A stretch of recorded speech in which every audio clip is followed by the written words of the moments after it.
TDP Janasena పొత్తు వల్ల ఇద్దరు సీనియర్ నేతలకు అన్యాయం జరుగుతుందని తెలుగు తమ్ముడు ఆవేదన చెందుతున్నారు.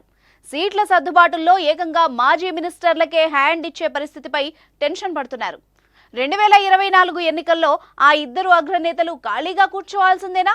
ఇన్నాళ్లు క్యాడర్ని మెయింటైన్ చేస్తున్న వాళ్ళిరువురి కష్టం ఇతరులకు అప్పచెప్పాల్సిందేనా అంటూ ప్రశ్నించే స్థానిక కార్యకర్తలకు సమాధానం దొరికేనా? Let's watch.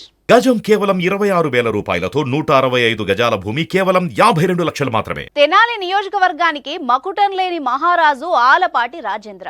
టీడీపీ సీనియర్ నేత అయిన ఆలపాటి మంత్రిగా కూడా పనిచేశారు. గత అసెంబ్లీ ఎన్నికల్లో పరాజయం చవిచూసినప్పటికీ ఎక్కడా క్యాడర్ జారకుండా కాపాడుకుంటూ వస్తున్నారు. టీడీపీ నిర్వహించే అన్ని కార్యక్రమాలలో యాక్టివ్గా పార్టిసిపేట్ చేస్తూ తెనాలిలోనూ పార్టీ ప్రతిష్టను చాటుతూ వచ్చారు. అయితే జనసేనతో టీడీపీ పొత్తులో ఉన్న సంగతి తెలిసిందే. ఇక జనసేన అని పవన్ కళ్యాణ్ కు కుడిభుజంగా ఉన్న నాదెండ్ల మనోహర్ది తెనాలి. వచ్చే ఎన్నికల్లో ఆయన అక్కడి నుంచే పోటీ చేయడానికి సిద్ధంగా ఉన్నారు. పొత్తులో భాగంగా టీడీపీ ఆ సీటును త్యాగం చేయాల్సిన పరిస్థితి. దీంతో ఆలపాటికి మొండి చేయి తప్పడం లేదు. దీంతో ఆలపాటి క్యాడర్ లీడర్లు అసంతృప్తితో ఉన్నారు. తెనాలిలో ఆలపాటికి అవకాశం కల్పించాలని డిమాండ్ చేస్తున్నారు. ఈ స్వరం రోజు రోజుకు పెరుగుతుండడం బాబుగారికి తలనొప్పిగా మారింది. మరోపక్క మైలవరం నియోజకవర్గం దేవినేని ఉమాకు కంచుకోట. గత టీడీపీ పాలనలో జలవనరుల శాఖ మంత్రిగా ఉమా పోలవరం ప్రాజెక్టు పనులకు సారథ్యం వహించారు. అయితే ఉమా కూడా గత ఎన్నికల్లో వైసీపీ ఊపులో మైలవరం గట్టెక్కలేకపోయారు.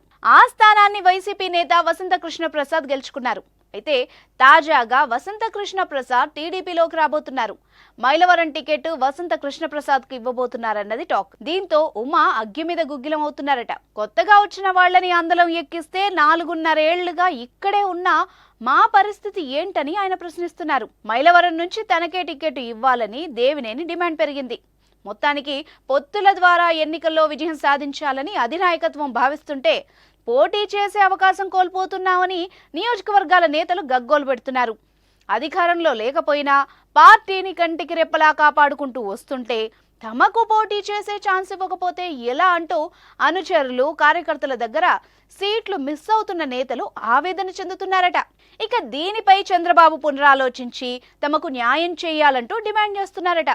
మొత్తానికి ఎన్నికల నాటికి సీట్ల పేచీని అధినాయకత్వం ఎలా సర్ది చెబుతుందా అని పార్టీ నేతలు ఆందోళన చెందుతున్నారట. చూద్దాం బాబు గారు ఏ రకంగా ఈ ఇష్యూని డీల్ చేస్తారో.